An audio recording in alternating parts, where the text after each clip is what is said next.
ઘણી વખત શર્ટને ચોકસાઈપૂર્વક ઘડી વાળવાનું કામ કંટાળાજનક બની જાય છે. આજે આપણે શર્ટને ઘડી વાળવાની એક સરળ રીત જોઈશું. આજે આપણે શર્ટને સહેલાઈથી ઘડી વાળવા માટે એક સાધન બનાવીશું.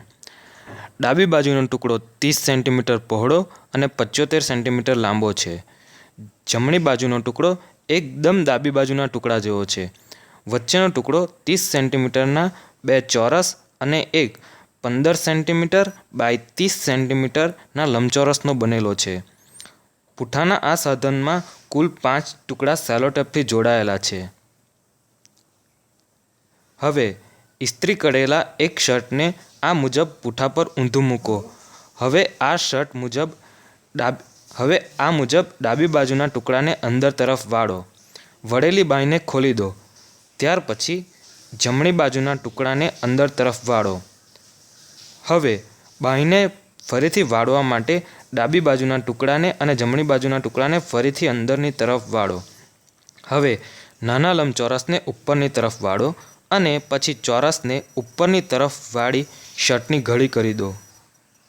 શર્ટની ઘડી વાળવા માટે આ એક સરળ રસ્તો છે. આ રીતે તમે શર્ટની ચોકસાઈપૂર્વક ઘડી વાળી શકો છો. હવે આપણે ટી-શર્ટને ઘડી વાળવા માટે પ્રયત્ન કરીશું. પૂંઠા પર ટી-શર્ટને આ પ્રમાણે ઊંધું મૂકી દો. હવે જમણી બાજુના અને ડાબી બાજુના પૂંઠાને વારાફરતી અંદરની તરફ વાળો. હવે નીચેના નાના લંબચોરસને ઉપરની તરફ વાળો અને પછી ચોરસને ઉપરની તરફ વાળી ટી-શર્ટની ઘડી કરી દો.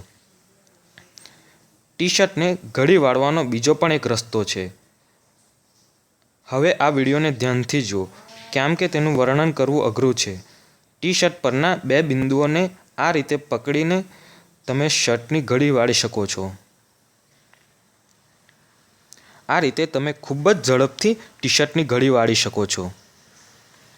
આ રીતે સુધારેલી રીતથી તમે ટી-શર્ટ અને શર્ટની ઘડી ખૂબ જ ઝડપથી વાળી શકો છો.